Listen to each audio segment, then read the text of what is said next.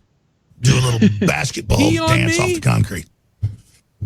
I mean, I'm just so sick of you little meth head devil worshippers. I'll be honest, I'd like to take a big bite out of your face. Go ahead and do it. Vince should sell WWE to the Saudis so we can finally get dream matches like Andre the Giant versus Yokozuna. God Phoenix, what up, God Phoenix? God Phoenix X, thank you so much for the $10, man. That is the largest donation of the stream so far. What up, Gotti? No turkeys tonight. That's weird. I gotta tell you, it feels empty when there's no turkeys. God Phoenix, let me go down here and put you up here. So, yeah, I can imagine them doing that. I can imagine them. I can imagine Saudi Arabia, being like, here's Yokozuna and Andre the Giant, and they like find people that sort of look like them, but not really, and then they dress them up like them, and they literally have those matches. Although I have a feeling that the Saudi Arabian prince thinks that everything's real, so I'm not really sure if that would work out the way I think it would. Super chat. The rivalry that never ends. Tom Phillips. Justice Khalil Thomas, thank you so much for the $2. Yeah, you know what? And Tom Phillips, he's better than Vic Joseph by far. I'll tell you that. Super chat party. On Saturday main event, you had someone slightly connected the feud be in the match. Terror Schism, thank you so much, man. That makes sense. Yeah. I could see that, too, because at least that's connecting it. It's the same sort of thing like being on tour and keeping the rivalry going. But instead, like you said, Terror Schism, everything just skews off into no man's land. And Terror Schism, thanks for becoming the largest donator of the stream. I'm going to put you up there. Jesus. I'll get Terror Schism up there. What up, Leah? I don't. The kids have been in the room. It must be behind the bed or... By the dildo collection. Kid's bedroom? Behind the kid's bed. She's looking for in the wall. remote. The remote's missing to the TVs upstairs. Oh, Jesus. And I'm pretty sure that... You're never going to find that now. Well, I haven't seen it, yeah. They're the little Amazon Fire remotes. It's We use the gone. little ones. Yeah. Where did we leave off? Oh, Kevin Owens, Eric, and Ivar. They did the six-man tag elimination. I like elimination matches, personally. It always leads to some interesting scenarios. Yeah. My only minor critique in this, because I enjoyed everything we got here. Honestly, this was one of the highlights for me of the night. I wish they didn't remove Ivar with a kayfabe injury here, because we've had so many real ones lately. Yeah. I don't want to see them start throwing in these fake outs. It's different when, like, oh, the person at the end of the match, you know, but it kind of... Haven't they done a bunch of fake outs recently, too? Hasn't there been, like... Yeah, and that's what I didn't care for in Becky's match, you know, where they went to go call the doctors, and then she grabbed to the ref, don't do it. Yeah. It's happened quite a bit, and especially when people really have been pulled out of matches. You know, you see Wolf, Samoa Joe, and others getting taken out. Let's not make this a common practice. You know, it's right. It just seemed a bit unnecessary. So the moment was cool with him crashing into the LED board, but I don't know. I'm not crazy about them throwing the X for those type of things. But I did like the six-man tag. They did a really good job at making Kevin Owens look like a real hero, with him, you know, having to you know, fight back and not succumb to the numbers advantage here. He blasted everyone up and down, you know, lots of super kicks and stunners and cannonballs and close calls. He did a really great job there. Finally, it's the distraction from Seth Rollins that gets him taken out. And this is where the distraction fits. This is where it makes sense. You know, everything that they gave us here gets sympathy for Kevin Owens, still makes Buddy Murphy, AOP, and Seth Rollins look, you know, beastly as they continue on the warpath and their win streak. I really liked everything about this. This is definitely a high point for Raw, and there wasn't much to take away as a good thing. So I thought this was well done. Yeah, I thought that was all right. That was probably the best part, mostly one of the better parts about Raw. I like the Randy Orton thing because the crowd, it wasn't a good thing. It was just the crowd I liked, and then Yeah, the that crowd was pretty good for that. But and then that's Alistair about Black, it. Eric Young, the crowd was really responsive for Alistair Black as well. So that's good that he's really striking with fans. And I appreciated what he had to say. I know some people were a bit perplexed with his promo, but I think I kind of understand what they're going at. You know, you could be whatever you want to be, and it's less inspirational and more it's going to devolve into a story. I think they're going to continue on week to week. Hopefully, we'll see. But I do like the house lights coming down, and he has that cool effect in the ring as he sits Indian style and goes ahead and laments his, day-to-day suffering and wanting to beat everybody up. So unfortunately, it's another, really quick squash match. When we know you can get someone that can go and give you a hell of a match, it's always disappointing to see those really quick bouts. But they need to find someone for him to feud with quickly.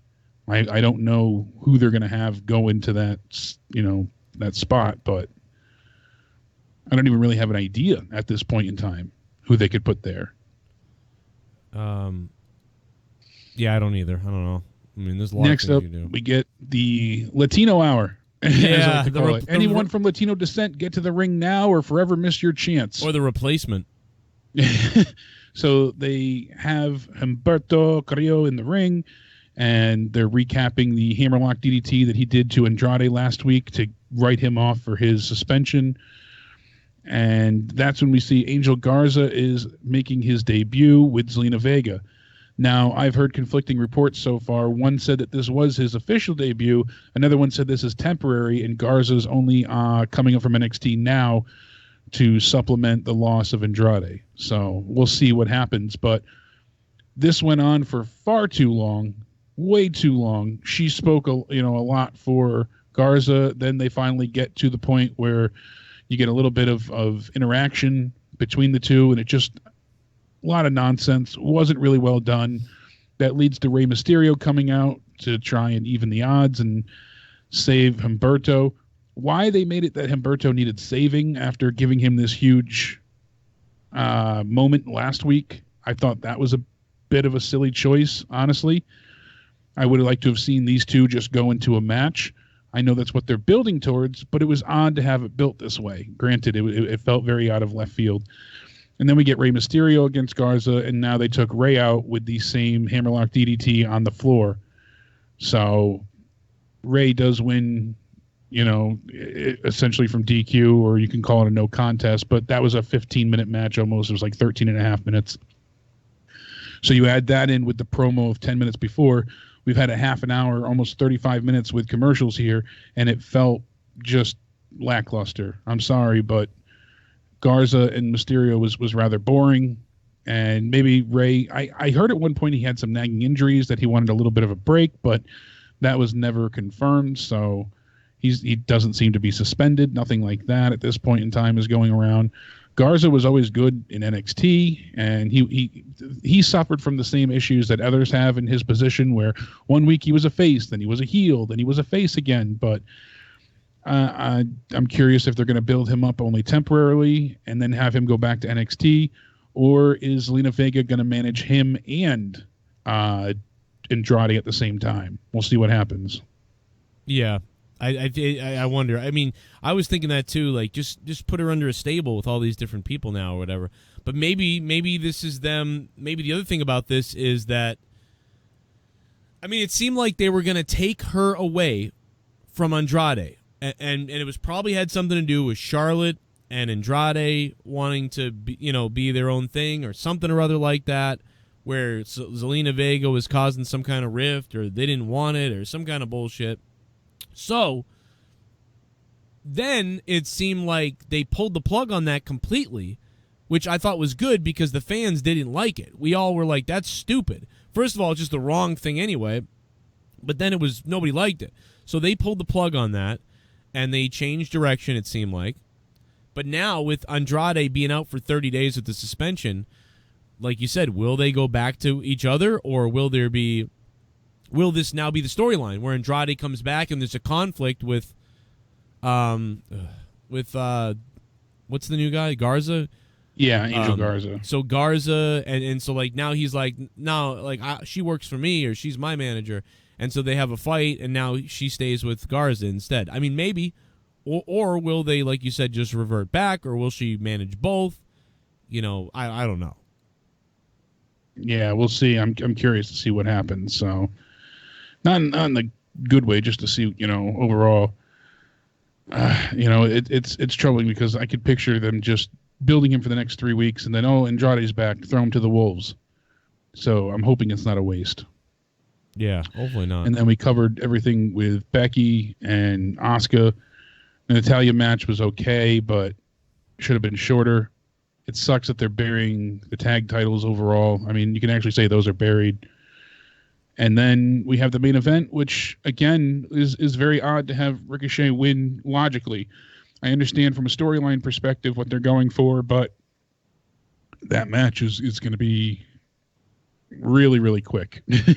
They are just going to kill Ricochet in seconds with Brock. And especially because they proved that tonight with Brock coming out, whether it's a surprise attack or not, he laid on that F5 thick.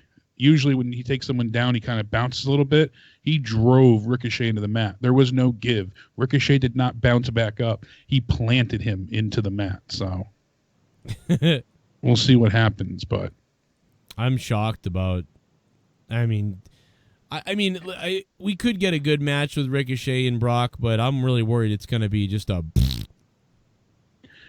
decimation. It's either going to be the tired, same old, oh, look, I'm going to move really quick and hit him in the knee, maybe low blow him if he's distracted, start to look like I'm going to get some offense in, then he'll catch me, suplex, F5, done. Or it's just going to be what we got with Kofi, and that's it. I mean, if he beat Kofi, who was the champion for so long, like that, like quickly, I mean, yeah. Aren't we worried that? Why would they give? You know, why would they give Ricochet a chance at all? So, and especially because Ricochet is not really in a place at this point in time where he, you know, is in title contention or any even real serious storyline. Right. So for him to lose, it doesn't hurt him in the grand scheme of things. I also want to shout out Informal, became a $10 VIP patron. Y Society, who became a $5 patron. Scavenger X, $10 VIP. And ConstipatedRock for coming back as well. If you are not back and re-upped on the Patreon, think about jumping over there. Could use the help over there. Plus, you get 30 hours of bonus content you can't hear anywhere else on my YouTubes. I mean, unless we like release a preview or something like that. Are we still live? Because there's a weird blip on my screen. Yes, we're still live. Okay, good. I had an issue in my... Yeah, and it looks like we might have more wellness violations coming out as well, if the rumor mill is to be believed. Oh, boy. So it says rumor on WWE possibly announcing more wellness policy suspensions coming soon. That's from Wrestling Inc. That was from a few moments ago. So that's troublesome. And one last thing I was going to say before, too. I agree. I'd give Raw a 4. You know, the 6-man tag elimination was the high spot for me. But with Asuka getting a title shot next week, it seems like that's going to be the point where maybe they have Shayna interfere at the end or cost somebody. Or, you know, I could see Becky successfully defends, and that's maybe when they start building towards their Mania match. So we'll see what happens. But hopefully there's a good payoff for it. Yeah, I mean, this is just so early right now. It's hard to really say what's going to happen. Yeah, that's why I'm saying they have time to, still. So hopefully they're not in a complete rush. There's not a lot to dissect of what's going on to me. Like this, you know, these are small. It feels like these small little baby step. The only thing they did tonight to me is like minimal story advancement. There was minimal story advancement tonight with a bunch of matches that to me weren't really good. There weren't really any good promos. So that's why I'm down on tonight. I saw some people earlier giving tonight's show an 8 out of 10. And I'm talking about people that weren't trolling. Giving tonight's show an 8 out of 10. Dude, what the fuck? Like, there was a minimal advancement in story. There weren't good matches. There weren't good promos. How the fuck, of all hell, can you give this show an 8 out of 10? I do not understand how that's possible. Like, I feel like I'm living in a different reality, like, with that. I mean, I could see, I don't agree with someone if they gave tonight a 6 or a 5, but, I can see that, I think I can maybe see that, but a 7, 8, 9, what are we on, drugs? Like, there's no way. Shit bomb. I could believe that. Why does taking it back for the black sound like that time you read that message that Marty Jannetty message talking about Shawn Michaels being a fagass and calling him ninja? Do you remember that, Joe? Yeah, I think Look so. it up when you can. I believe it was out of nowhere. Oh, God, I could never find that. I have no idea. I could never find that Malibu Al. I do remember that, but I don't think I could find it. I don't know where that is. Malibu Al. Malibu Al, thanks, man. Yeah, it's all good, man. Thanks, Malibu Al, for becoming a $5 shit bum. We needed a shit bum. It's not a show unless we have a shit bum. Super chat. Imagine Triple H and Cody ran into each other yesterday. Yeah, everybody's talking about that. Why didn't we get a nice little tag match? Mario Rodriguez. Thank you, Mario. They're both there. Both husband and wife. What else we got? The power couples. A little bit of the bubbly. That's it. Want some bubbly? Look at this stuff. Oh, a little bit of the bubbly. That's it.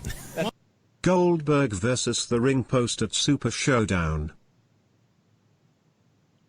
Goldberg versus the ring post at Super Showdown. He may take himself out before the match happens, Dwayne the Cock Johnson. He could be psyching himself up and He'll hit the door again. Or maybe one of those fans in the crowd will take him out. He's Jewish. They can't like that. So thank you, Dwayne the Cock Johnson. Super chat party. Imagine Goldberg was gay too. Happy to see Ruby Riott back use her right WWE. Happy to see, what did it say? Nick Grasso. What's up, Nick? How you been, brother? Happy to see Ruby Riott back. I do like her. Her fucking, I don't know, she's pretty good. I do like Ruby Riott. She's very serviceable for stuff too. I think she's a pro in there. She's probably one of my favorite women's wrestlers right now. The way she moves and wrestles in the ring is, a lot of times I feel like, is better than a lot of the women. Look very light, if that makes any sense. Light and like not believable. I think Ruby sells pretty good compared to some of the other girls, and kind of has more of a older school vibe. A little bit. I don't know how to explain it, but if she feels like she's wrestling sometimes. A lot of the other girls, sometimes it feels like they're just dancing or something. Super chat. Yeah. Super chat. WWE should bring back a LWE's Latino group. LWO, baby. Latino group. Los Paricuas. Los Paricuas. Here they come. Los Paricuas. Gonna bring some Puerto Rican.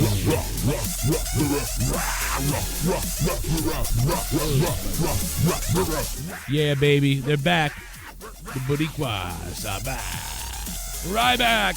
I will fucking finish it on your face. I want a new LWO with Humberto Andrade Garza and Raul Mendoza. Wow. Also, in calling it now, we are either getting Andrade versus Alistair versus Ricochet for the US title at WM. If not that, then most likely a ladder match involving all three of them plus a few more guys. Do you really want that, though, Wise Society? Do you fucking really want that?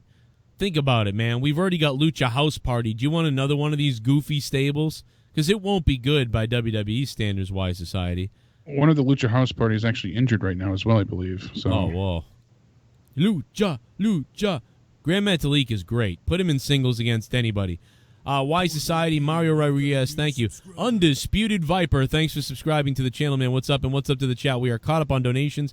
If you guys want to donate, get it in now if you'd like to. Kalisto, he suffered a separated shoulder during a house show. Oh, shit, really? At the Staples Center. So he's out of action with an injury and unable to work. Well, that's a shame. The poor bastard. Yeah, that's not good at all, so... We're almost near the goal, by the way. We're 4% away from goal, you beasts. The first XFL game will be the Seattle Dragons and the DC Defenders on ABC at 2 p.m. Eastern this Saturday. I'll be watching, guys, and I'm really curious, the first broadcast, how well it's going to do with ratings. And I used to really like the XFL, so I was all about it back when it was first debuted. Sadly, they got desperate for ratings, so we're going to take you inside the cheerleaders' locker room and all this crazy shit. You'll see their tits. Also, stay tuned. I believe February 6th, if you're in Massachusetts, I think I'm going to be at Pins doing commentary for that show. So if anybody's in around Kingston, Mass. and wants to come hang out and give me a hug, feel free to come out to that show. It's going to be wrestling at Pins, the bowling alley, in Kingston, Massachusetts at the mall. So that's going to be a big deal. We're going to be recording shows monthly, and they're going to be airing, and there's going to be more news about that later on. But I'll let you guys know as soon as I know for sure what's going on. But I think I'll be out there, so just stay tuned for my video. I'll probably make an individual video about it, like, hey, I'll be at Pins, blah, blah, blah. So come on out there. We're going to have Tommy Dreamer in Rhode Island coming up in May, so that'll be fun. There's a whole bunch of shit going on that I'll be involved with as far as wrestling commentary goes. But, yeah, that's it, man. Anything else, Jake, that you wanted to mention? We didn't get in. I guess we pretty much got everything almost. Except yeah, that was everything from Raw. We covered the entire show there. Top to bottom. I'm so intrigued with all this coronavirus info that's been coming out, and I took a deep dive into that yesterday, and it's pretty insane with a lot of the developments lately. Yeah, get your medical supplies now. Yeah, I mean, they're saying that the death toll is only so much, but yes. Samoa Joe suspended. Yes, he is. Yeah, we talked about it earlier. Samoa Joe is suspended. It's 30 days, right? 30 days. Yeah. So that would be his first violation. Hopefully it's for something mistakenly, but probably for swallowing jizz. Hey, you never know. A lot of testosterone in that. So yeah, they're saying with the death toll, it only counts for people that are actually hospitalized. They're not counting the people that are dying in their homes, since they're not confirmed cases. Oh God. So you have 400 and something deaths from coronavirus, but really all the people that have died in the streets. I mean, there's videos of just left and right, people dead waiting to get into the hospitals, falling to their deaths. They built a hospital in like 5 days. They built a giant hospital or something. They did it in 8 days. They built a second hospital. And there's actually a video I just liked on Twitter. Go figure. That's nuts. Of you see dozens and dozens of ambulances going ahead and bringing the most critical patients to the new hospital. It was pretty dystopian and crazy to see, completely blocked off an empty street. It's probably because they're upset that they know they leaked the virus out like idiots. Yeah,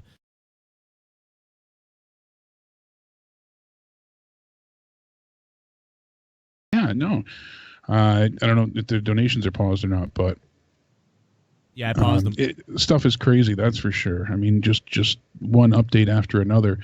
You see all of these ambulances and stuff going ahead and bringing everybody to the new hospital. They erected this hospital in 8 days, and it's basically the staff is robots that brings food to the patients. And if you've been quarantined in your home, they are sealing off your doors with like this flex tape type stuff, and then they're welding chains to your front door so you can't get in or out. And this way they can just deliver food, and that's it. And it's minimal supplies at best. But they are originally, people said no, they're not just cremating the bodies, and then you heard like, oh, that's fake news immediately. Then there was a rumor like somewhat confirmed, no, they are, and now it was confirmed by World Health and elsewhere. Oh yeah, they're definitely cremating the bodies, but it's limited. And now you have people who work for the crematoriums coming out and posting videos saying that, I've worked here for 28 years. I've never seen this. We're getting 10 to 15 trucks a day. There's at least 7 to 8 bodies a truck, sometimes more, all dead from the coronavirus. So that's at least anywhere from 70 on the low end to 120 a day. And that's just one crematorium. There's 6 in Wuhan. So I imagine the government's definitely doing a lot to keep those numbers under wraps. You see videos of surveillance of just people found walking, then collapsing in the streets, falling over, seizing. It just there's a lot to take in. I know a lot's designed to scare you, but it's good to have a prepared mindset as well. It's some crazy stuff. Yeah, I mean, there wasn't a great deal that happened on Raw that wasn't predictable, unfortunately. I am curious for SmackDown because we didn't see The Fiend or Daniel Bryan last week. They only recapped it.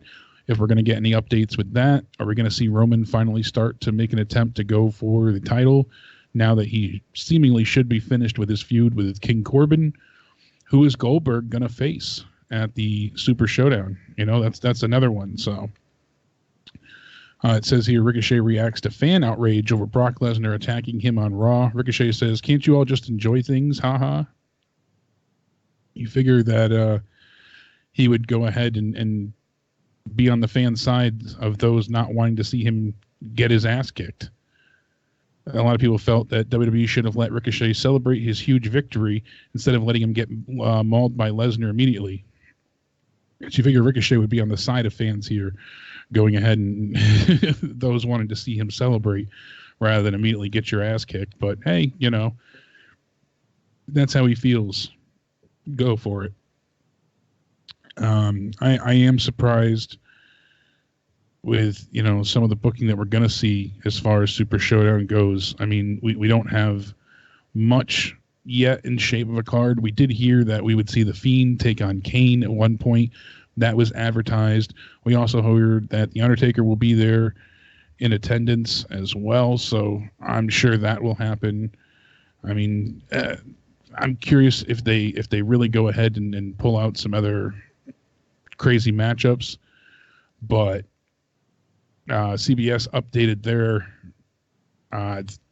card right now. So from what we're seeing, obviously we have Brock and Ricochet, and then we're going to see the New Day take on John Morrison and The Miz.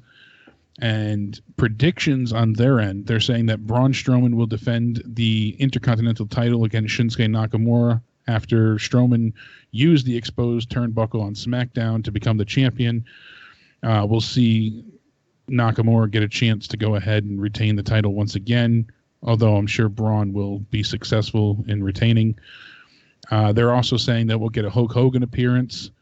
They said the Hogan rumors have been floating around for a while and make plenty of sense given Hogan's involvement in Crown Jewel. So the relationship between WWE and the Kingdom of Saudi Arabia has been strongly focused on WWE trotting out legends, seemingly at the country's insistence. So I'm sure they'd love to have Hogan there. Goldberg versus his shirtless son. Yeah, Jinder, that'd be great. Then they also said that we'll see Kevin Owens and the Viking Raiders take on Seth Rollins and AOP.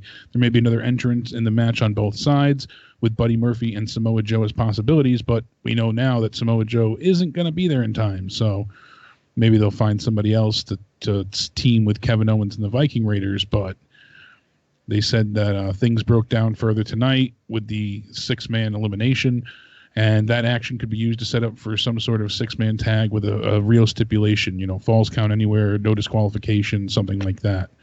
So it's interesting. They're also predicting that it's going to be Roman Reigns who takes on Goldberg. So they did announce last night on Raw that, you know, obviously who's next, we'll find out. And they seem to think at CBS that Reigns makes the most sense. You know, I wouldn't hate that idea, the Battle of the Spears. We'll find out what happens, but all in all, I would be surprised that Goldberg would agree to lose. I figure with him, he would go ahead and want to go ahead and remain not so much undefeated, but looking strong so that they can go and pull him in when needed and have him be instantly this ominous threat. So we'll see what happens. It's you know, never a must-see event, but I am curious to see what happens with the card. I'm hoping that we do get to see Ronda Rousey return sooner than later. It seemingly sounds like, you know, she did say to several different interviews recently that, you know, she wants to come back, and it's just a matter of her wanting to have a very limited schedule. She discussed this with Steve-O on her YouTube channel recently, saying that, you know, I don't think I'd want to do it in the capacity of, you know, working 200 days a year. I couldn't put my family through that again. I don't blame her. And when she was here, she was all in. You know, she really went ahead and delivered for the fans. So I certainly wouldn't want to see her do something she's not interested in. But I'd like to see her at least be a top match at WrestleMania, even if she just did the build for that, similar to what Batista did last year. You show up a few times, give me what I want, and then you go ahead and take off. I think that would be much better off. I'm checking to see if any other news came in the meantime. Doesn't seem like we got much overall for reports after Raw. The one thing I see is the 5 reasons that Bobby Lashley should have won, which, because they say, and I agree entirely, it wouldn't be a squash match at the Super Showdown.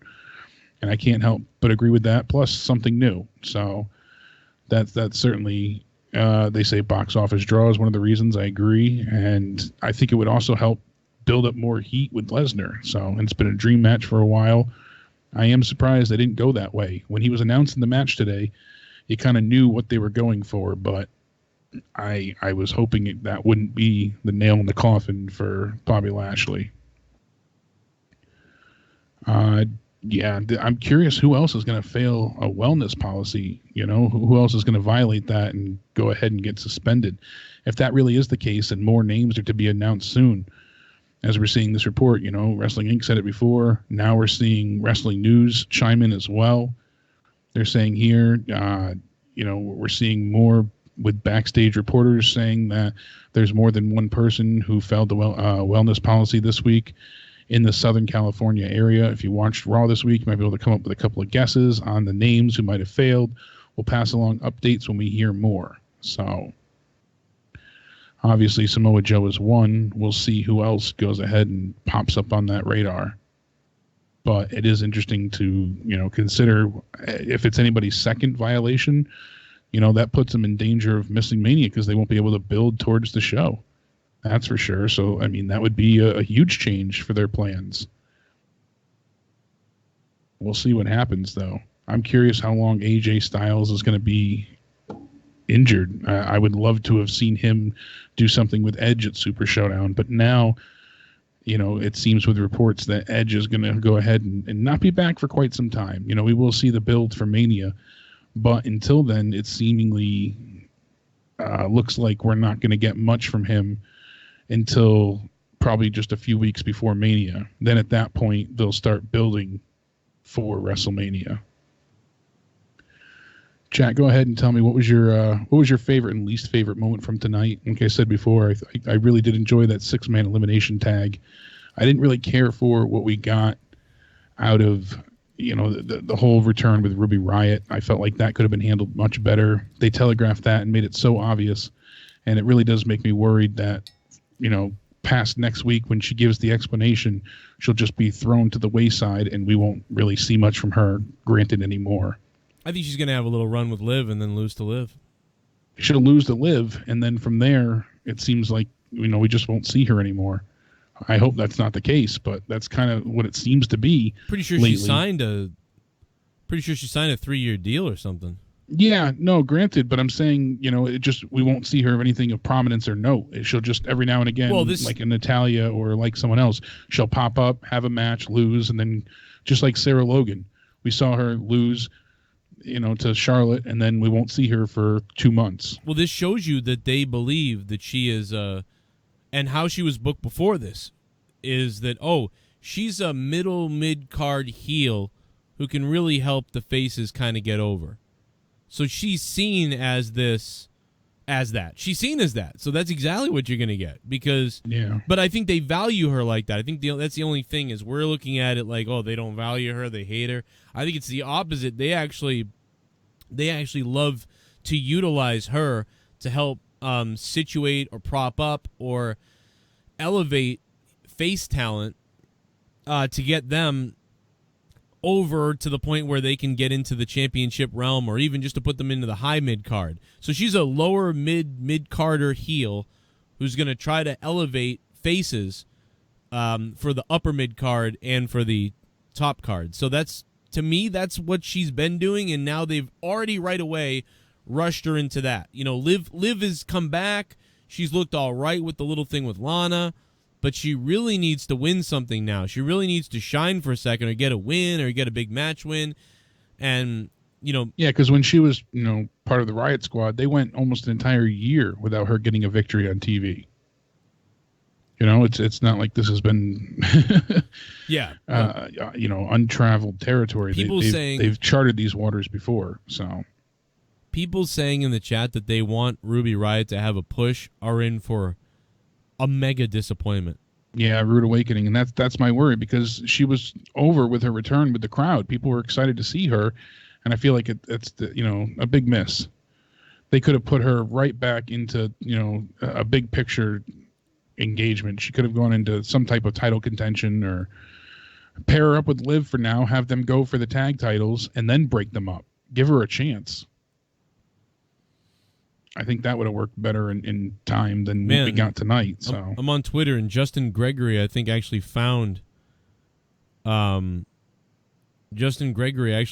clip that Malibu Al was talking about. That's fucking hilarious. Really? Yeah, I don't know if I'll be able to pull it up, but I'll tell you, man, that's pretty wild if he did find that. I think it is. Let me play the donation zone, see what he's probably telling us that. Super Chat Party. What up, Evan Wright? Did you guys see PWG name their March show Kobe? What? Kobe? That's weird. I mean, if that's to honor him is pretty cool, but that is kind of weird.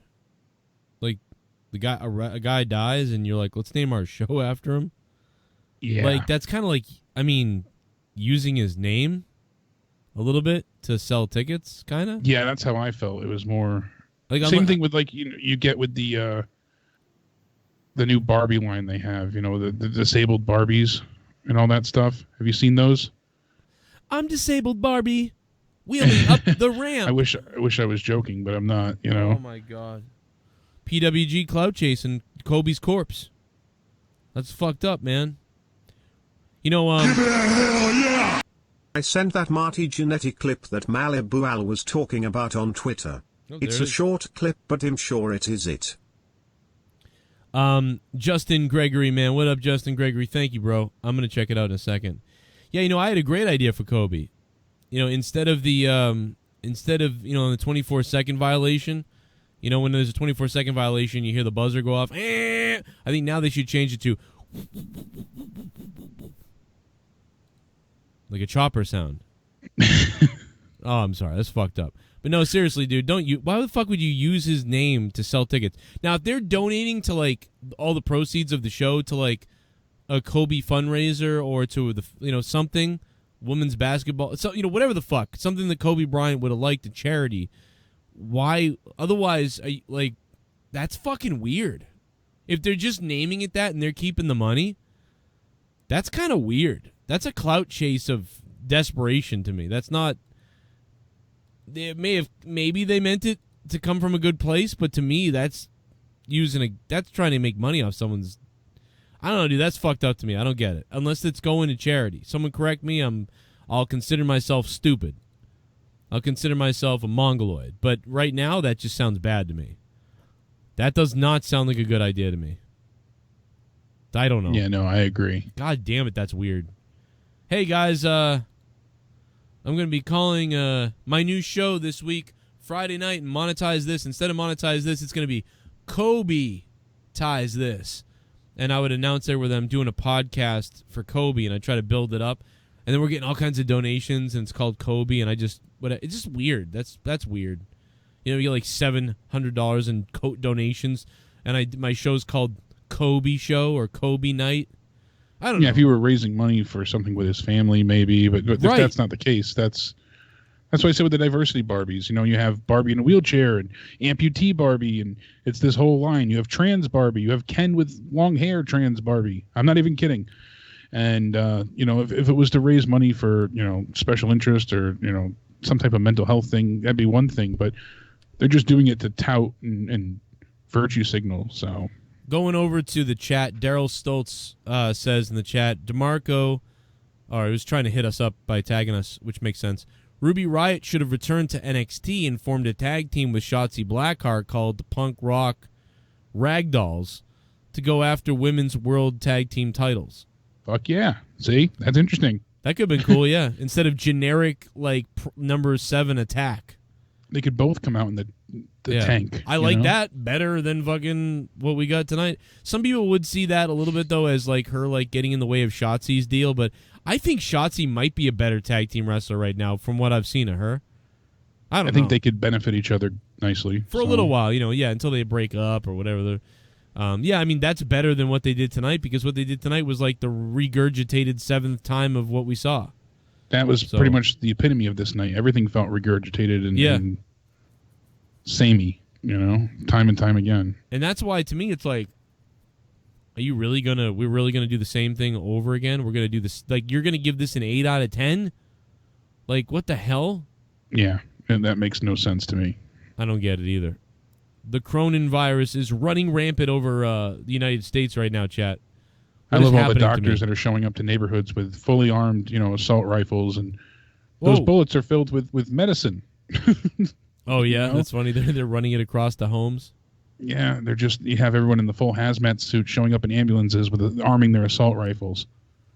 Don't worry, this has ibuprofen in it, not bullets. Come on. Poo poo poo poo poo poo poo poo poo poo poo. Poo, poo, poo, poo, poo, poo, poo. The Cronin virus is spreading through the community. Oh, God, not the Cronin virus.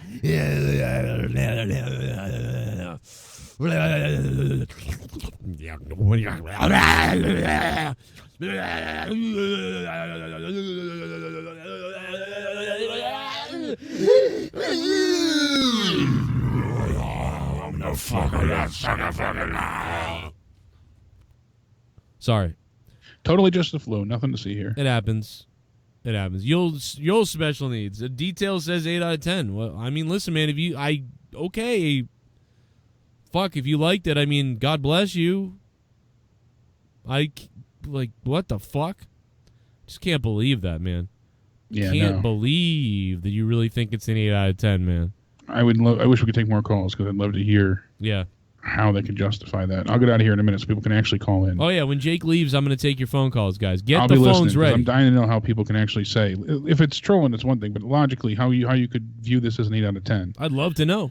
There's times where, I've been sour on things, or, you're in a bad mood, but I just don't understand how. Very empty, regurgitated show, like you said. Empty. Yeah, absolutely. Yeah, I agree with you, Matt. I said that earlier. I think Shayna will be there next Raw. That seems like what we're getting. She'll either interfere with the title match or go ahead and be there for the attack after Becky wins. I think that's what they're building towards, to set up that Mania match. Yeah, it's a good point.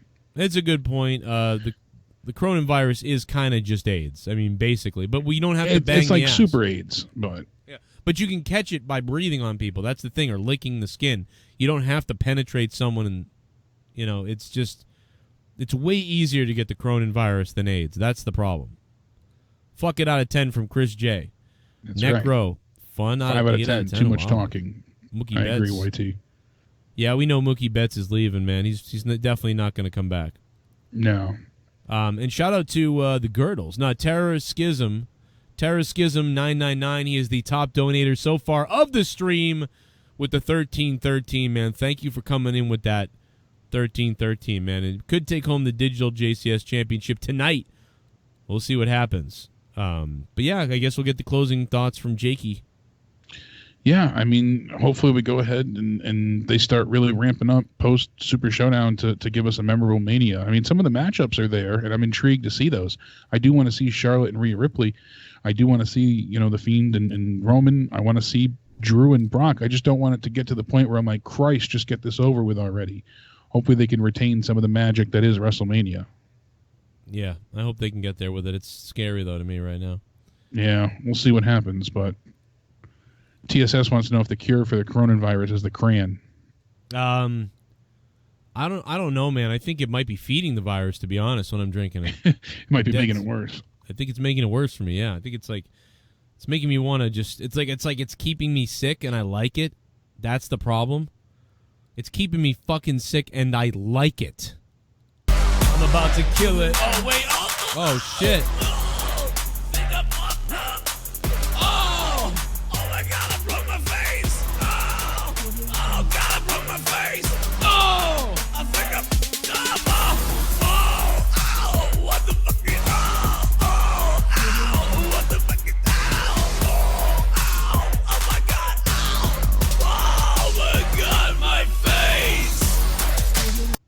To everyone whining and crying that this is too soon, please tell me what the timeline is. People still bitch about 9/11 jokes. Also, isn't it fucked up that Kobe got free cremation? Motherfucker was already rich. Fucking bullshit. That's true, man. I mean, why don't homeless people or people who are struggling at work get free cremation? Why does this fucker need free cremation? That is weird. Thank you very much, Gook the Humster Broski. What do you mean? Were people mad about my 24-second clock joke? Do you serious? Go fuck yourself. You're gonna hate my channel. You know what I mean? I mean, God, I literally cried on air the other day about Kobe. Like, legit. I don't even fucking know the guy. I'm a Celtics fan. That's why the people going after Ari Shaffir. I mean, he literally does that. No, but what Ari did was weird.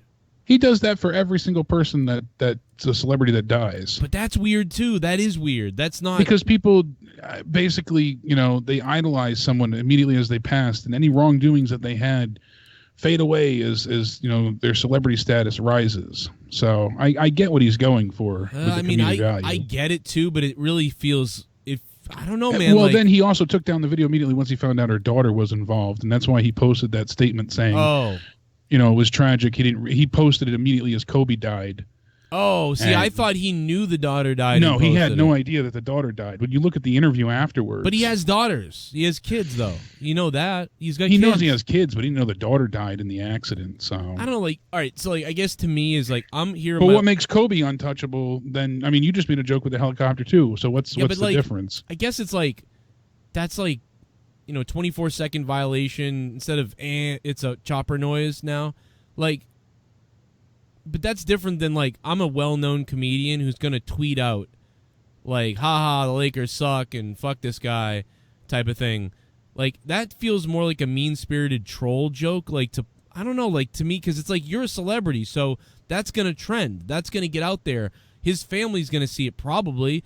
Everybody's going to see that. You're going to become news, all that type of thing. Me making a little joke like that is goofy. People know I'm kidding. No one's going to really hear it. Nobody cares.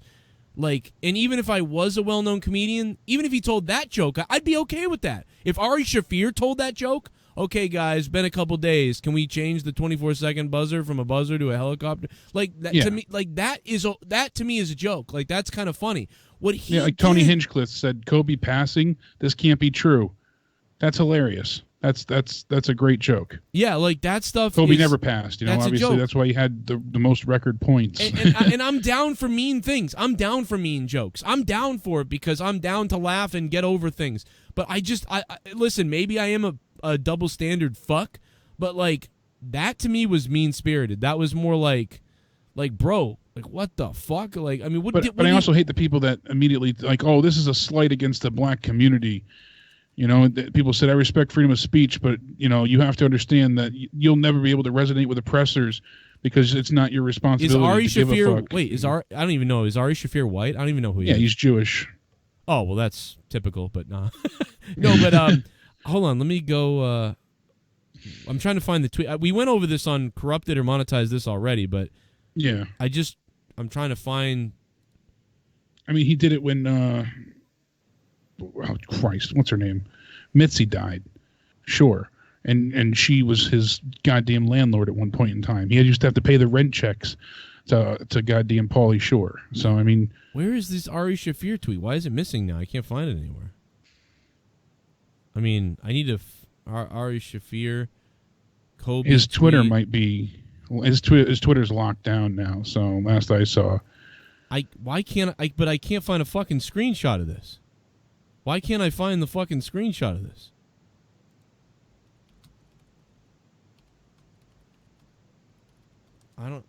Why is this why can't I find this? I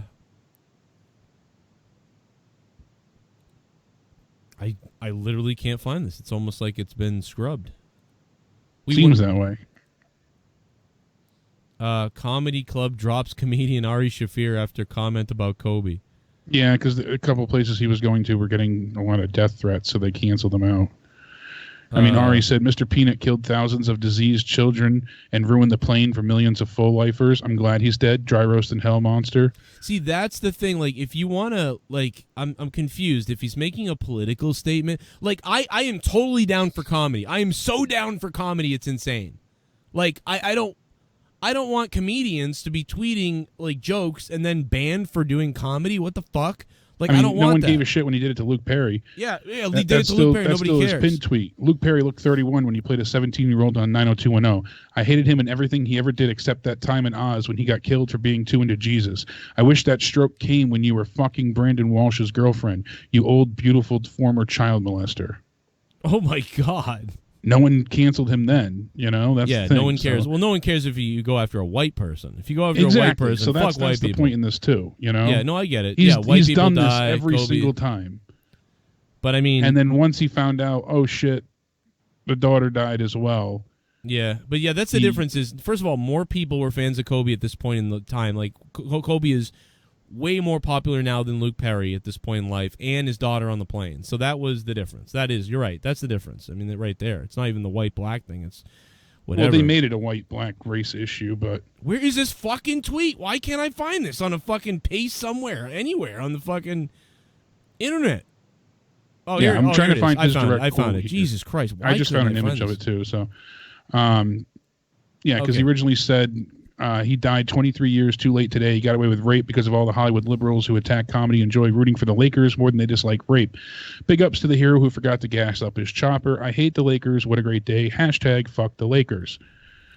So I'm trying to find Ari's quotes here. Like, what's the joke? Like, I mean, I get that he jokes about everyone dead. It's all in a sense of just dark comedy. It's a roast in its own I get it. World. I get the first part. Like, Kobe Bryant died 23 years too late today.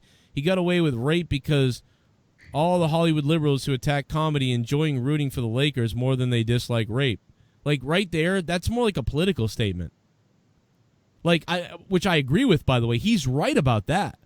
But the big ups to the hero who forgot to gas up his chopper, like, I hate the Lakers. What a great day. Like, I just don't get it. Like, I got my joke. I don't get this one, and I'm down with dark humor. I am down with dark humor. What else we got? Oh, he could have said a little bit of the bubbly. That's it. Want some bubbly? Look at this stuff. Oh, a little bit of the bubbly. That's it. Went to Raw Live, it was packed and crowd was into everything. My son had a great time, so 10/10 for me. BTW, did you see the Dems can't even rig their own caucuses? Oh my God, dude, it's a mess over there. The fucking political stuff is hilarious, Jay Maverick. I'm going to talk about that on Corrupted Nation later. Although I am demonetized forever on Corrupted Nation because I'm too scary to be on YouTube. So thanks for the donation. Yeah, but see, I don't want to cancel anybody either. I think it's mean. I think he's kind of a dick, but I don't care. If he does this, I'm not going to cancel him from my comedy club. I don't care if he comes to my comedy club, does comedy. That's fine. That's just my opinion. That's only my opinion. See, he says right here, every time a beloved celebrity dies, I post horrible shit about them.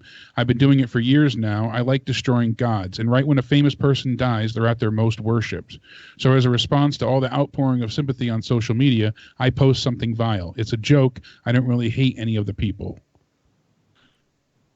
And then he went on to say, you know, it's a terrible tragedy, especially with the loss of the daughter. And he was unaware that when she was in the helicopters, that's why he removed his video on Instagram when that was discovered. Like, so. I just don't think it's that funny. I just think it's kind of like mean-spirited. Whatever, fine. That's just my opinion. I don't want to ban him from anything. I think he should be able to tweet and say whatever he wants to do. I'm not a... See, I thought it was funny because I like his comedy. But see, I would have said... what he was going for, but... I would have said, man, I can't believe Kobe Bryant died in a helicopter crash. But hey... Can we get all the other rapists into a helicopter? Like, or something like, you know, like something like that. Like, hey, maybe if we could get all the other rapists into a helicopter, we could, you know, like something like that. I'd be like, that's fucking pretty funny. Like, even if he's not one or he is one, whatever, it's a joke. But like what he said, he continued here. He said, some of them I've never even heard of and I have to look up after I've seen all the rest in peace posts. Some of them I actually really admire and I'm bummed they're passed. It doesn't stop me from trying to act as quickly as I can write some terrible shit about them. They're all just jokes though, and I would never tag anyone in them. That's all associated with the person. I'm not looking to hurt anybody mourning a loved one, just looking to post some inappropriate jokes for my fans. They've come to expect it from me. And then he said, Fans started asking me where my Kobe post was. He said he was unaware at the time that other people were on board, let alone children. I never made fun of any of the kids on the helicopter. They're not celebrities. Kids dying like that, it's horrible. Obviously, all the other people dying, that's horrible too. It's horrible he died. Really, really sad. What a terrible thing that was that happened. But that has nothing to do with why I make these posts. They're just moronic, inappropriate posts I make for the fans who signed up to see them. Well, what's weird is that guy's allowed on Twitter, but I'm banned for life on Twitter. Yeah. Can you explain to me why he's not banned for life? And listen, I'm not trying to get him banned. Why am I banned for life for my joke? MTV hates white people. That was a joke. How come? Exactly. Can you explain that to me, Jack from Twitter? You fucking cunt-sucking fuck. Can you explain that to me, Jack from Twitter? You cock-smoking dick face. Can you explain to me why MTV hates white people is considered some kind of harassment on Twitter? They know it's the truth, and they were just trying to silence you. That's all. But why is this guy allowed to be like, glad they're dead, like, hope you die, whore? Like, I mean, how come? Because he's got, money and more followers. That's what it comes down to. I mean, this makes no fucking sense. Twitter. He even says Jack. here, he said, Kobe's passing was a perfect storm. I knew I had to come up with something really awful, and that's what I did. That's what I always do. If I knew that other people were on the helicopter, especially his child, I wouldn't have posted anything. I would have just waited for the next celebrity death. Yeah. So I get what he's trying to say too. Like, there's a bunch of people that die every day, blah blah blah blah blah. So I knock down these celebrities, or whatever. I get the theory behind that. I get all of that. I get everything. It totally makes sense to me. I totally get it. I guess the point is, like, to me, it's like, but I get it. We don't know those other people, so that's the point. Like, when you see a celebrity, you become a little bit sort of, it becomes part of your life, whether you know it or not. So that's why more people mourn that than they mourn, Chuck Jones, the firefighter who for 20 years maybe saved 50 lives and didn't make a whole lot of money and took care of his family, and he dies in a fire. And yeah, they have the firefighters thing, but nobody outside the fire, the people know who he is. But then you say, why doesn't that guy get more recognized? But it's not about that. It's about just that's the way it is. When people see an entertainer that comes into their lives, they recognize them more. It's just the way it is. That's what happens when you become familiar with somebody. They become a part of your life. And even me, Kobe was a part of my life for years when I rooted against the Lakers as they played the Celtics. And then eventually I started to think, I thought Kobe was a pretty nice guy. And so and he's a mega star, and you know that, and then you go on with your life and you don't really pay attention. Then when he dies, you're shocked. So whatever. Like, anyway, the point is, I'm not censoring anybody. I'm giving you my opinion. He gave his opinion through a joke, which is fine. I'm just giving you my opinion. I don't want to censor anybody at all. I think most of the audience in the chat probably liked his joke or whatever. I think most people like it. I think normally I like almost goddamn everything. I think there's all kinds of funny jokes you could tell about charcoal and in the mountain and the 24-second clock turning into a fucking helicopter noise. All these different jokes that I can think of that I like to make me feel better about the situation. That's how I deal with this type of shit. But I just didn't really care for what he did. I felt it was fucking, that's just kind of like mean-spirited to me. Like, I don't get it. It's kind of like, I don't know, whatever. It seems more like a political thing, sort of to say, fuck the idols, and I'm going to shit on all the idols, and that's funny. And that is kind of funny.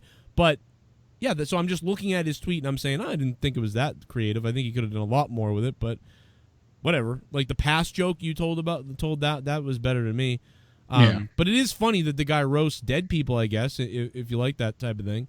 But I wouldn't stop him. I wouldn't cancel the guy from anything. I just I wouldn't do that. But that's just me, and normally I would do almost anything. So if I wouldn't do it, I mean, it's kind of funny that I wouldn't do it, because normally I'm down to fucking, let's go to town on anybody for anything. But I'm not, I don't know. I'm not down to go down on, I'm down to make jokes. Again, like I said, like on my shows and the podcasts. I'm down, man. O.J. Simpson. Oh, you think I can't get away with that? Man, I killed a white bitch and got away with it. You like that? Fucking, you think I'm it's shit? Just, but that's the thing. You realize that, but other people don't. There can't be, you have to either be all for it or for nothing. Right. You can't say, oh, it's okay to joke about OJ and not Kobe. It's all or nothing. How many women lined up to try to, like, necrophiliac his fucking casket? Just take a guess. Give me your guess. How many women? Tried to hump that fucking stiff dick. I'm sure there was a line out the door. I bet there were lots of women trying to hump Kobe in the casket. Anyway, this was a weird way to fucking end this. To end well, I guess we got to get rid of Jake. Jake, get out of here. You got to get the fuck out of here. I'm sorry. All right, we got to go ahead and make some calls come through. All right. That's I love you, man. All right, everybody. Have a great night. Stay sexy. You know it. Jake, thank you for being here, man. Open up the phone lines now. Here they come. All righty. Here we go. 203, hello. Hello, I'm a SJW. Oh, yes. I love you guys. You guys are all over Boston. What's up? Yes. Look. It doesn't matter if Kobe died. It was about his daughter that's underrepresented, okay? And I don't like that. She's undercooked now. Well, I think she's overcooked right now, but it doesn't matter. Point is that women are underrepresented in media, and it's all about some dude in a jersey. Who do you want to be represented in the media instead of Kobe Bryant? Oh my gosh, I never thought of that. All right, well, there you go. I mean, you're in the guys, right? Well, what do you think if I talk like this? All right. Jesus.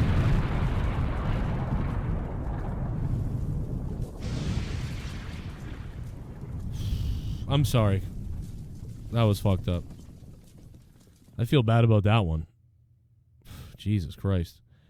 Well, I tried, man. 339-226-6610. If you got something you want to say, bring it on. My dad died when I was 8. I couldn't, there's nothing fucking you're going to freak me out over. I saw my dad die in bed with me when I was 8 years old. This shit ain't real in me. This shit is not real in me.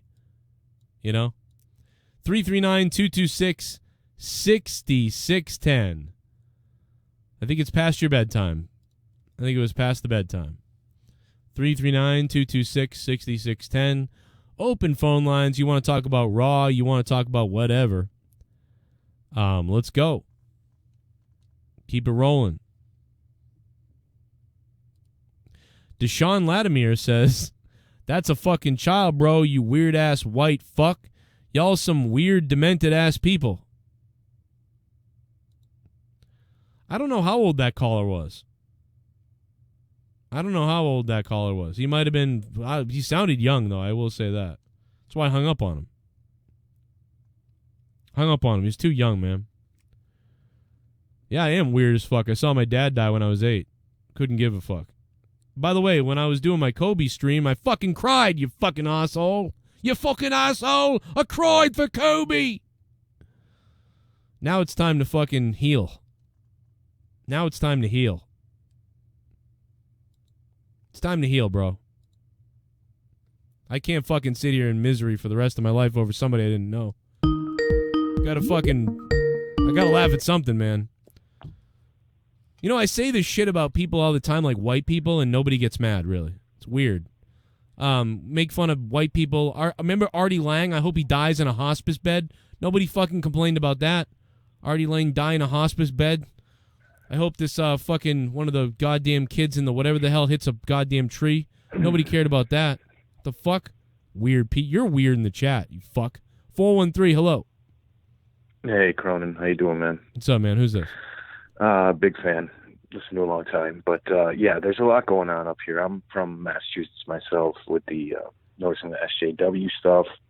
So there was some kind of cultural shift going on where you used to be able to say whatever you wanted. People got it. People didn't hold it against you. People didn't want to try to shut you down. And I don't know what's going on. It's tough living up here in Mass with that kind of shit. It's all over the place. I don't know if it's the colleges, it's the whole country or what, but to hear what happened to your corrupted station, it's depressing. Yeah, man, I don't know if there's anything you can do to fix that, but it's clearly they're finding you offensive, but there's so much other shit that's just, what? So I notice it. Other people notice it. You're, discriminated against. I don't know what it is. I don't know why you'd get shut down and targeted when there's so much other, odd shit out there. But Yeah. I'm glad you got your Patreon. I'm glad you got your other sources to keep going, dude, because you provide a lot of good stuff. You definitely have helped me with a lot of hours of, oh shit, this is good to listen to, gets me in a good mood. So keep it up, man. I hope you hit it big, brother. Thanks, man. I'm going to keep going. It's been 8 years of this, so I'm ready to go. It's never going to end. It's not that big a deal to me. I might get it back, but yeah, I agree. There's people out there teaching 6-year-olds about dildos and shit, and that goes up on the fucking trending tab. Right.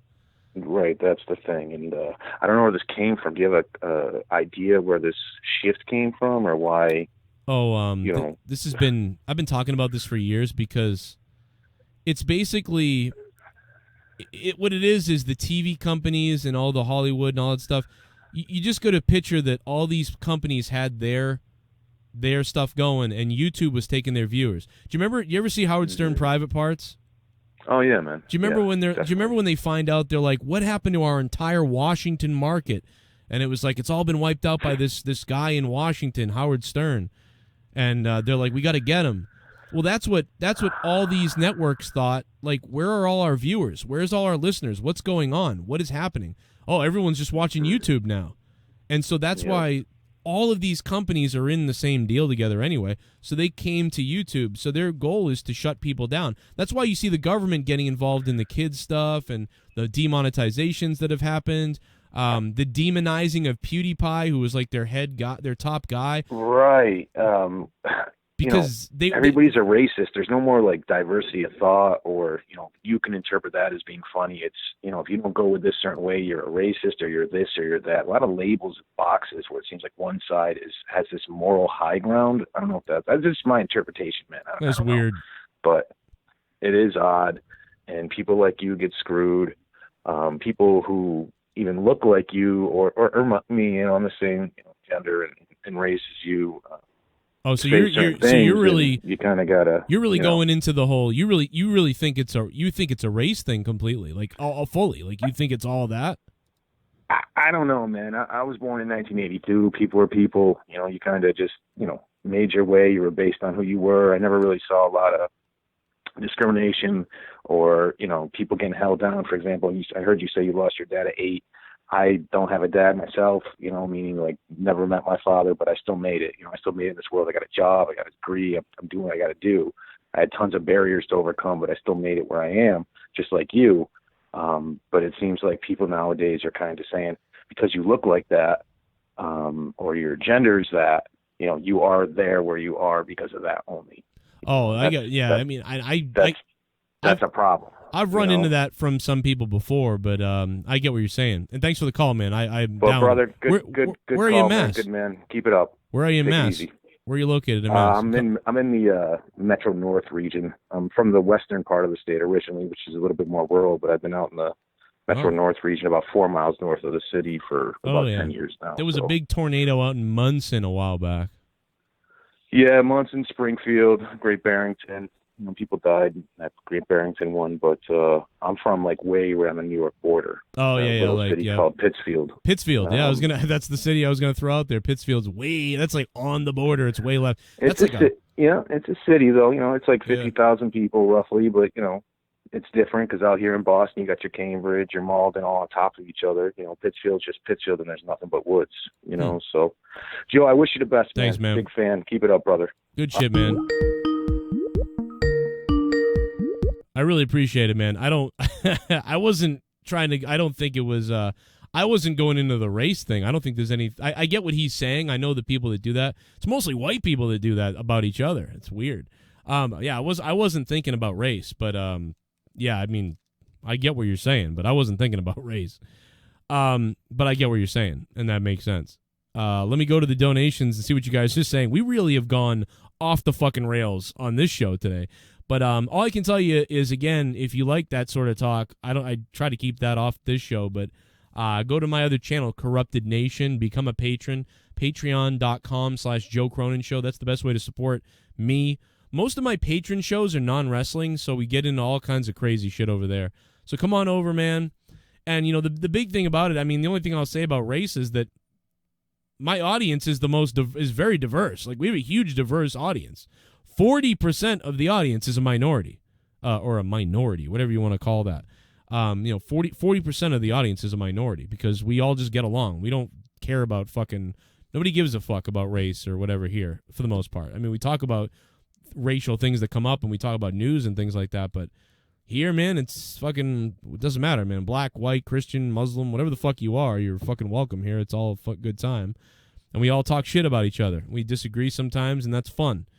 Sometimes people get offended. What are you going to do about that? I don't know. Nothing, because I'm going to do anything I want to do. I'm going to be unfiltered. I'm going to say what I want to say. I'm not going to beat around the shit. And that's why I'm demonetized on Corrupted Nation. That's why Corrupted Nation has no more super chats. That's why I have no more ads on Corrupted Nation as of today, at least right now. That's because that's what they do. They want to shut you down for having that freedom. And yeah, somebody didn't like something and something saw something somewhere, and it came from above at YouTube. So that's just what, that's what they do. Who knows? I have no idea why that happens. But that's why, become a patron. Remember my website, joecronenshow.net. At some point is going to launch fully. That's not right now, though. But right now we're just riding Patreon. I love it. And, of course, I have all the different YouTube channels, youtube.com/joecronenshow, youtube.com, Evil Spectrum 3, the gaming channel. We got Corrupted Nation. And we got Twitch, twitch.tv/JoeCronenJCS. All right? So I got all these different places. Find me in all these places. 347, hello. Yo, what up, Joe? It's Adam Cruz. Oh, what's up, Adam? How are you, man? I'm fine. Yeah, I fucking missed RAW, but I said fuck it. I was on call to see how everything was, and yeah, it's pretty crazy. What happened to your corrupted, page? Like people gotta understand. Trying to feed your family. Trying to give us fans the good entertainment. And yeah, it don't make no sense. Yeah, I don't understand what's going on. People are mad, man. Yeah, they hate us. So when you doing monetize this, like I guess you gonna do it on your wrestling channel or? Yeah, that's what we don't know yet. I think what's gonna happen on Monetize this Friday. I think I'm gonna simulcast from Evil Spectrum 3 and from Corrupted. So I'm gonna be on both places. I think this Friday, for now, and because the super chats and the ad revenue was about $500 a month, so I'm basically losing my car payment. So I'm gonna try it on Evil Spectrum. It's worked in the past over there, and on Corrupted. So I'm not too worried about it right now. So yeah, everything will be normal Friday for you guys. Yeah, YouTube is playing games like the other callers said, because I've seen worse. Oh yeah, people still got their page. I don't understand that. Like, I seen a video with somebody talking about molesting little kids and shit, and, and he gets his money, and YouTube ain't shutting down his page. He ain't getting no strike. Well, YouTube is run now by basically Hollywood, and they love the molesters. So that was the one thing that guy said, that comedian said in that tweet.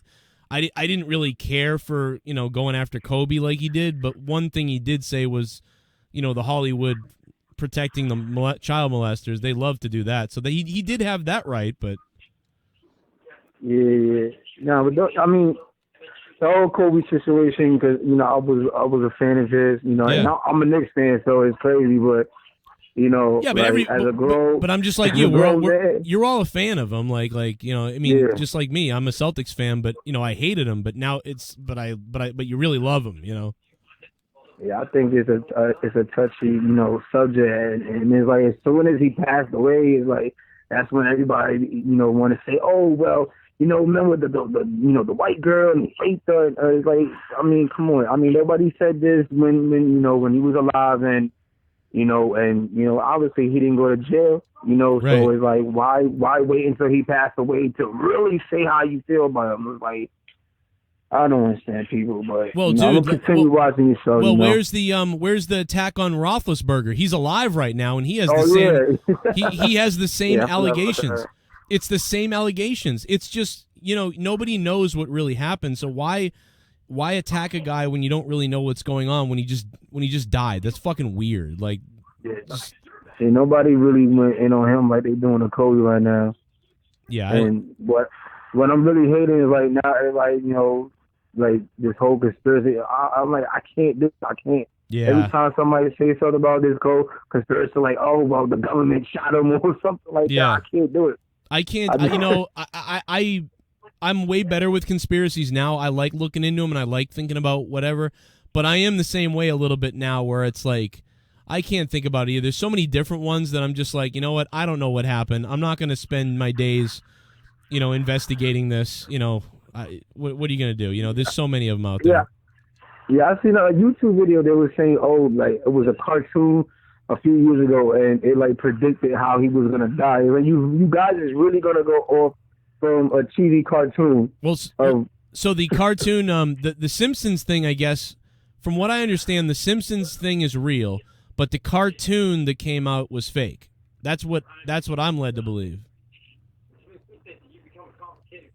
And then I saw another thing on Twitter about somebody predicted back in 2012 how Kobe Bryant's gonna die in a helicopter crash, and then I did my little research and I saw that how people can actually edit like dates and stuff like that. There's like some type of app on Twitter. So yeah. Oh, dude, we're just now starting to see all the deep fakes and the face changes and all the manipulation in video. Like it used to be that you really couldn't get away with it. You could tell it was fake. You can kind of get away with things now like that. We're going to be in some really dangerous territory in the next 10 years with video film editing and just like all that type of stuff with saying somebody robbed a bank when it wasn't them. Like you could really frame the hell out of people nowadays. It's kind of freaky. I really got to vent with this whole impeachment Trump because it's really interrupting my goddamn general hospital. I'm fucking sick and tired of this shit. These people go on 4 hours talking. I can't do it. I can't. Every single day. I can't, because I sometimes watch, Good Morning America, when Michael's here. And, and it's like, oh, well, the impeachment of Donald Trump. I'm like, what the fuck? Why? You guys can't do it on ABC, line. Like, it's been every day for like 4 or 5 hours. And then you got this one black guy fucking, act like this is church. Oh, well, we have to go say a prayer. Well, what the fuck? Why? Why? I don't understand. Well, they need to drill it into your. For what? They need to drill it in your head. They want to drill it into people's heads. Whether you like them or you don't like them. It's just like, dude, I want to watch something else. Like at this, what it is it's turned into The Boy Who Cries Wolf, so nobody cares. Even the people that don't like Trump don't want to hear it because they're like, I just want something else, man. Like I've heard this for like 3 years now. Like, can we just do something else? So it's turned into The Boy Who Cried Wolf for a lot of people. And it sounds like it has for you too. And I don't know. That's you just want to move on. No, I can't do it. Apparently they said today was like the last trial or whatever the fuck. So I hope that's true because I don't want no breaking news and now I gotta watch it for freaking 4 hours. That puts me to sleep. I thought Raw puts me to sleep. No, that puts me to sleep also. Pornhub.com. Pornhub.com. Go check that site out. Too. Yeah, look up girl puts banana in her mouth and ass. Like I don't know. It's got to be something out there though. I mean, you're watching the news already. That's boring. They're trying to control you over there. But yeah, man. I'll let you go. Good call. Good stuff. Okay. All right. Good night, Joe. All right. Good night, man.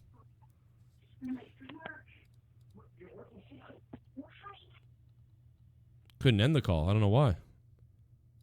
I wonder if he was. I should have asked him if he did support or not support him.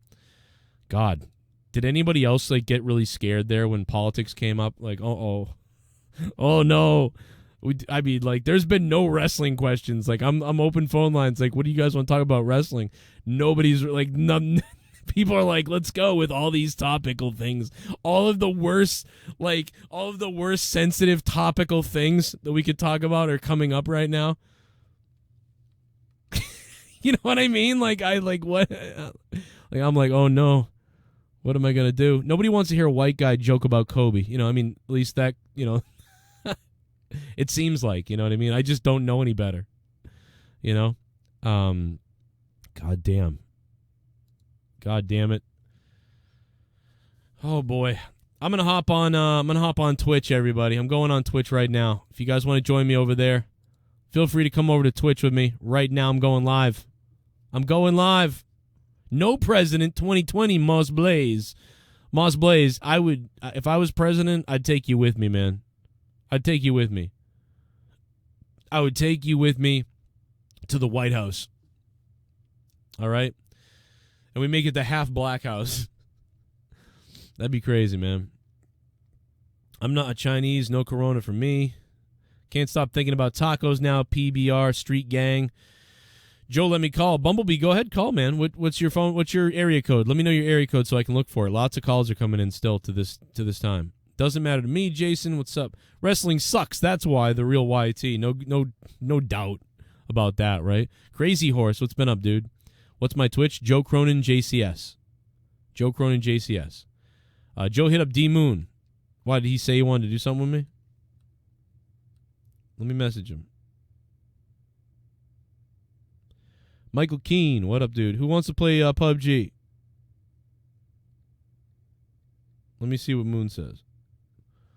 Wants to play some PUBG. Right now I'm in a football game. Free crack, y'all. What's Bumblebee's area code? The villain.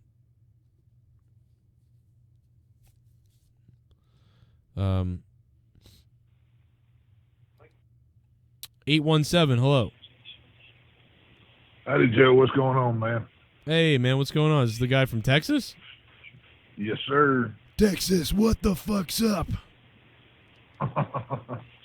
Yeah, no, sorry, Dylan, my old ladies had to call in late tonight, but I didn't get to catch your review earlier. I didn't know what your thoughts were on the whole show. Probably not good, but I know. Yeah, to sum it up, I said minimal. There was minimal storyline progression, bad promos, right. Pretty much bad matches. I could feel this Saudi Arabia. I was surprised. One thing I saw a side of Bobby Lashley tonight that I actually didn't mind seeing. Him without Lana actually wanting to fight wasn't bad to watch. Yeah, because him in Impact Wrestling, when he was one to kick ass, he was a pretty cool guy there. He just seemed like a badass. Right. Well, that's what I'm saying is, if they had structured this dude right, he could be like a Black Brock Lesnar or something. Exactly. He could be. That's what we wanted. I wanted him to pull it off. Who cares about Ricochet? He flips around and does twists. He does gymnastics floor routines in the ring. Who gives a crap? Yeah, unless Ricochet was like becoming the most over guy in the company, I would never put him up against Lesnar for any real reason, you know? That match is going to last a whole 3 seconds, long enough for the ref to tap the mat 3 times after Brock Lesnar bounces him like a basketball. That's what the match is going to be. They really like Ricochet, though, so I wonder if they'll do more. I mean, I don't know. You know, look at, like, Kofi gets taken out right away. AJ Styles gets a full match with him that went pretty long, but they really respect AJ. So I wonder how they're going to feel about Ricochet here. Well, and see, that's the thing. I don't know personally, but from what I've read, if Brock likes you, he works with you more. That's what I've heard for a long time. And he worked with AJ pretty well. He put AJ over like he was a superstar. Ricochet, I don't see him doing that. He looks like he's a clown to him. I mean, in my opinion. But well, I think he was great in NXT, and I think he can be really good sometimes, but he's not good on the mic. But he should definitely he should be killing it in these mid-card like ladder matches and things like that. Yeah. He could do well in that, but this is just unnecessary. I agree with you. Oh yeah, and that's what I'm saying. Like I'm not a Lashley fan. I watched him in TNA and all that, but tonight, away from all the Rusev and Lana drama, he was just a fighter. It was a quality. I can't stand Seth Rollins. Just him and his whole presence drives me crazy. But I was pulling for Lashley. I've never done that in my life, you know. And it's one of the older episodes, and Bischoff was talking about bringing back Taker and Sting, but team them up. Don't have them go one-on-one, but have kind of like a a hostile team where they're basically forced to team up with one another, and they don't have a choice. I could see that. It's kind of like a rock and sock connection back in the day, where they don't want a team, but it works, whatever. It's just, I could see there's no that. stars. Vince has built no stars, so he has to bring back guys from the 90s. Yeah, because you don't want them leaving like he did Rock and Austin. It's where we're at.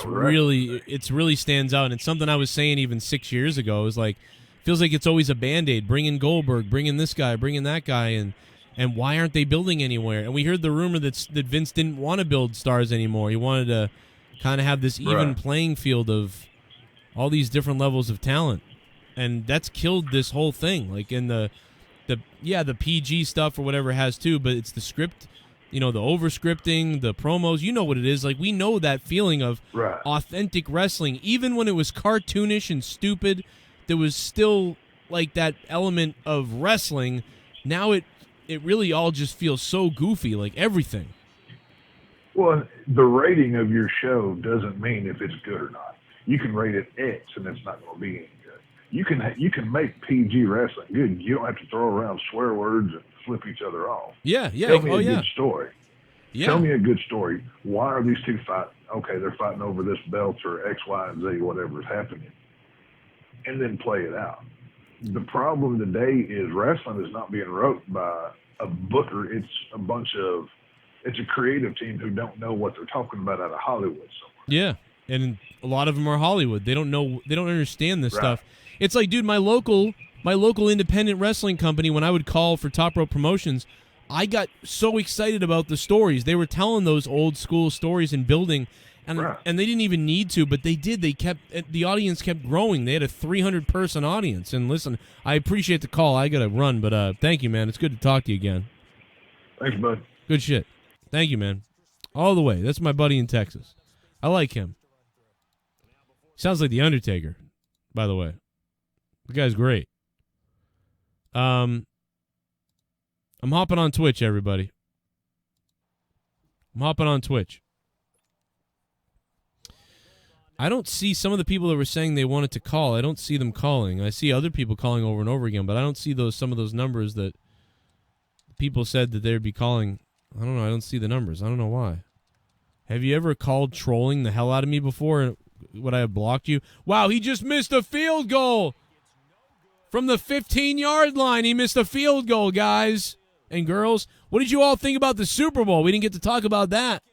Rest in peace. Yeah. I would walk through the fires of hell to face you, Kane.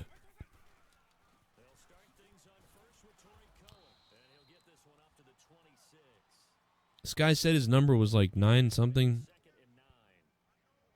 I am the Undertaker. Deshaun Latimer, what up, Deshaun? Joe, take my call, 540. Deshaun, I don't see you coming in at 540. I see 203 coming in over and over again. 203, stop calling. I'm not going to take 203. This is like, oh, there you are, dude. Okay. I was looking for a new number. Like, so many people. Okay, I apologize to anybody in Connecticut who was calling from the 203. Could have been WWE headquarters, but no, I apologize to you guys because I think there might be a lot of you calling, and I was assuming you were all the same guys, so I'm sorry if I did that. But 540 is on the phone. Hello. Hey, what's up, Joe Cohen? Stay Sean. Oh, what's up? How you doing, man? All right. Hey, I just wanted to call and clear things up from earlier. I wasn't mad at you for that, Joe. I wasn't mad at you at all. Oh, okay. Well, I thought what you said was funny anyway. Like, all you people are weird or whatever you said. I thought it was funny. I actually watch you every day, basically. Yeah, I get you. What were you? And here's the thing: how the hell did we get on that conversation? It was like a wrestling podcast, and we weren't even talking about wrestling. Don't know. I mean, because people can't stop thinking about it. I mean, unfortunately, every time it comes up, I just get sad all over again because I'm thinking about his daughter, I'm thinking about him, and I'm like, this is, oh my God, stop bringing it up. I just gonna get sad again. So I'm at the point now where I'm just throwing out jokes, and that's basically what I've been doing. Because I'm at that point now where I just like I'm treating it like it's not real because I need to stop thinking about it. Like I'm spending too much time thinking about somebody I didn't know, but just a few days ago I was really bothered by it. So, I get it. So, but I don't know how we got on it. People brought it up, and then we got into all kinds of other shit. Then we got into like being white is like a tough thing. Like I don't know what the fuck that was. Like I was like, are we really going there? Like what the fuck are we talking about? So anyway, yeah, that was weird. But I got two questions for you. I got a wrestling question and I got a football question. Yeah. All right. So the wrestling question is, do you think Triple H is going to wrestle this year? I've seen that a lot from people. Do we really need Triple H to wrestle another match or whatever the hell the case is? It's a great question. I think so. I think he's going to wrestle, especially if there's no Undertaker and no Cena doing anything. But right, this definitely is the first. Who did he wrestle last year? I don't remember who he wrestled. Who? Was it Batista? Oh, Batista. Yeah, it was Batista. Yeah, it was Batista. Yeah. So okay. So this would be. I believe this would be the first year where this is the lowest chance for him wrestling is what I'm trying to say. This is the first year where I feel like he might not wrestle this time. This is the first time I've felt that way, but I'm still going to say he wrestles. I still think he's wrestling, but this is the year that I feel like they're having the most trouble trying to figure out how to get him on there because I think Vince still, Vince really sees him as an attraction. I'm sure he wants to wrestle. He'll say he doesn't, and Vince made him or whatever. But, yeah, I think he's going to wrestle, but this is the least likely of all the years for him.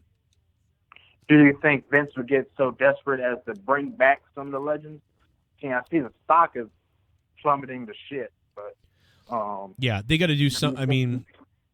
But I don't know if, honestly, bringing back the legends and stuff like that at WrestleMania, for the most part, doesn't really move the stock. What's going to move the stock is like, we're this big upgrade to the WWE network, or 2 million people just started watching us who weren't watching us, and the sales went up and all these other things. Yeah, so until they see a projection of making more money or new great things that they're going to roll out, and there's nothing to go on. The stock shot up because the network launched and all these other things, and the Saudi Arabia stuff happened. What is there for them to promote, to say, look, investors, look at all this great stuff that's happening? Instead, the investors are looking at the XFL like, that's making them worry. Like, are you distracted by that? What's that? And why'd you fire the co-presidents? Yeah, so the stock's in trouble still. It may continue to drop. That's why, I don't know, man, WWE stock's always going to go up and down, but if you bought stock at $10 or less, I'd sell it before it got below 30. Right. And then for football, who'd you pick to win? I put like $150 on Chiefs, and my heart was like sinking when they were down, and then when they came back and won, I was like, fuck yes.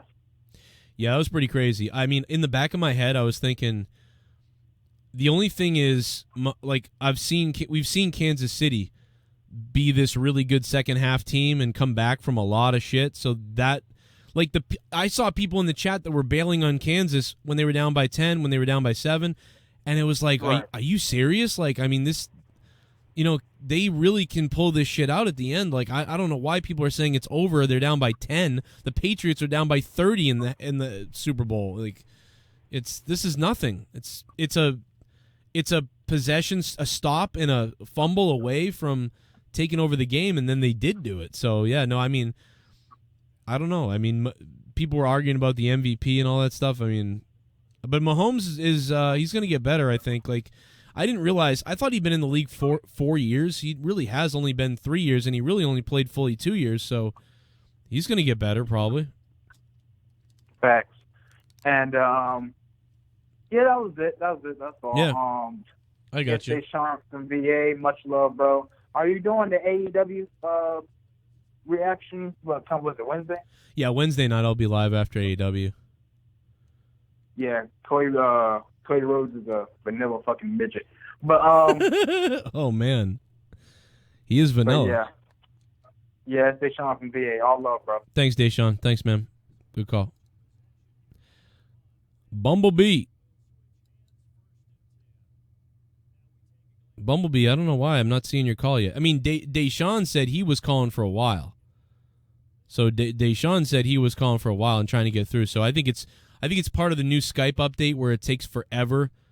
It doesn't let more than like 3 people call. It puts you on hold, or it throws your call away somewhere. So if a lot of people are calling at once, it like rejects you or something.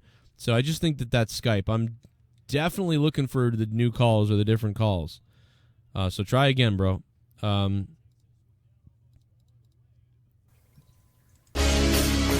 shit! Bimbo Baggins! Here it comes! My name is Kane and I'm donating.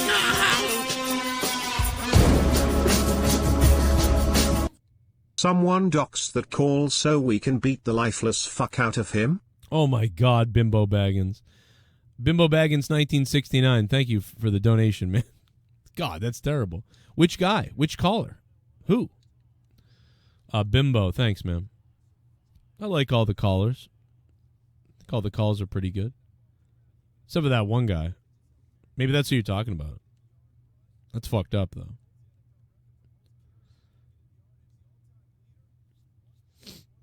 Doesn't look like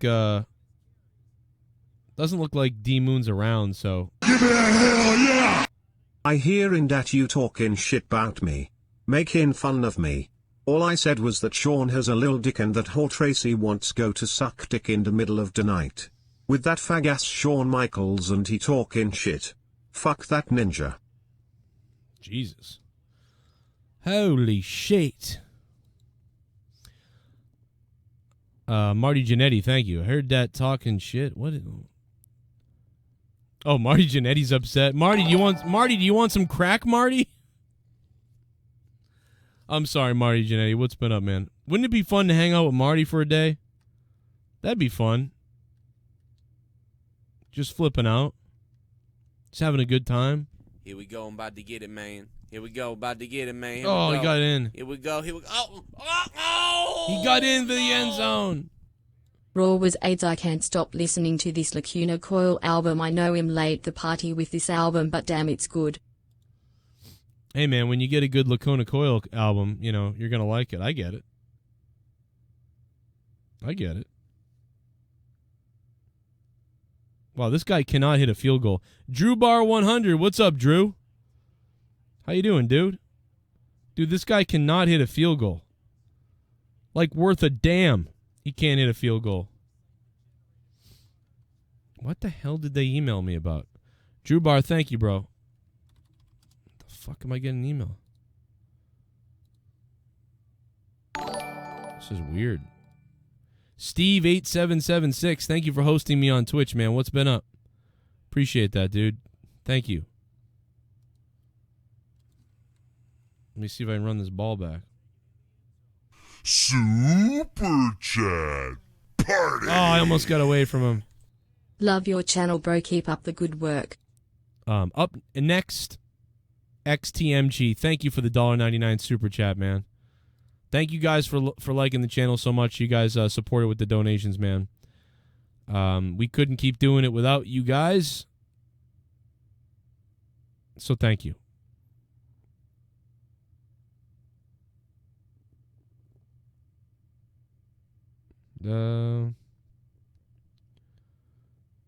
Fucking weird is this?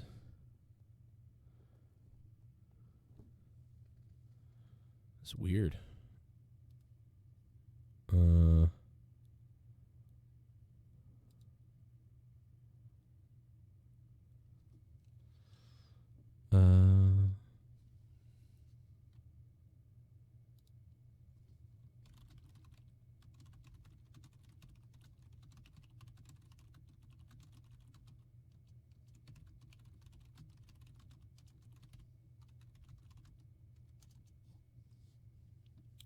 Weird. Oh, God, he just gets waffled right away. Thank you, up next. I'm heading over to Twitch, guys. Come on over to Twitch. We are leaving YouTube and heading over to Twitch exclusively, so come on over there, man.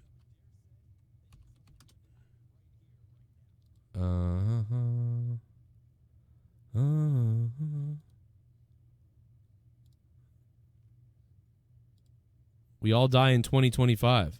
Wow, we all going to die in 2025? God damn. Jesus. The spam bots are here, bro. We'll just put on the the spam bots are for real, bro. We'll just hit it with members only. I'll say my goodbye under members only. That way the spam bots can't spam the N-word in the chat. Like, really? What are we, 5? You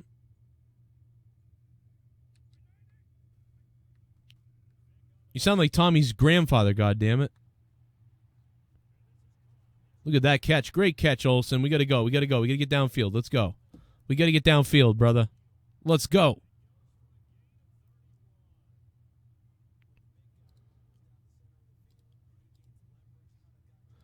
I'm going to bet that's a 12-year-old.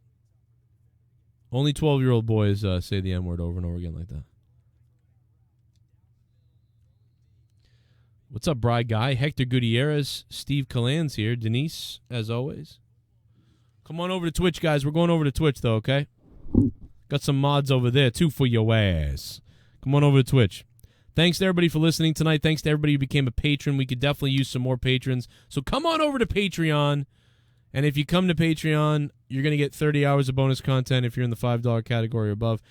Questions are up for Till Death Do Us podcast with me and my wife. We've been doing a podcast for a while. We're on episode 18.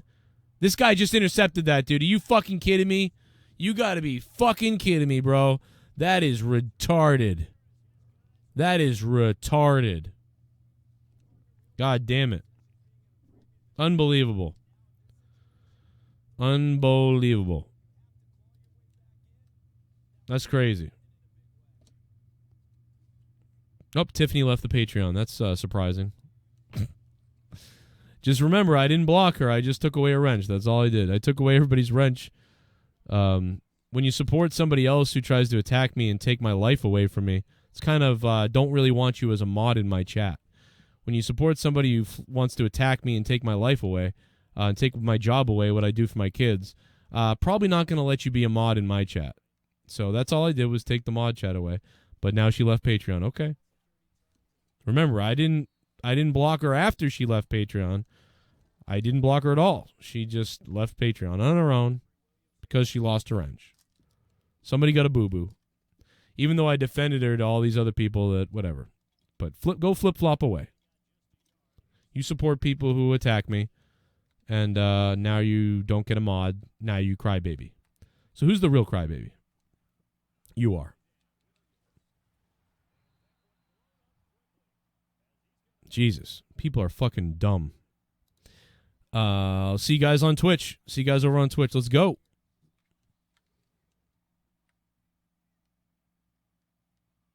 You're still not blocked, by the way. You're not banned, Tiffany. But I appreciate the support and the job you did. But it's quite the what's the word? It's a very, what's the conflict of interest? A major conflict of interest. You know what I mean? I would think you could understand where I'm coming from. That's you.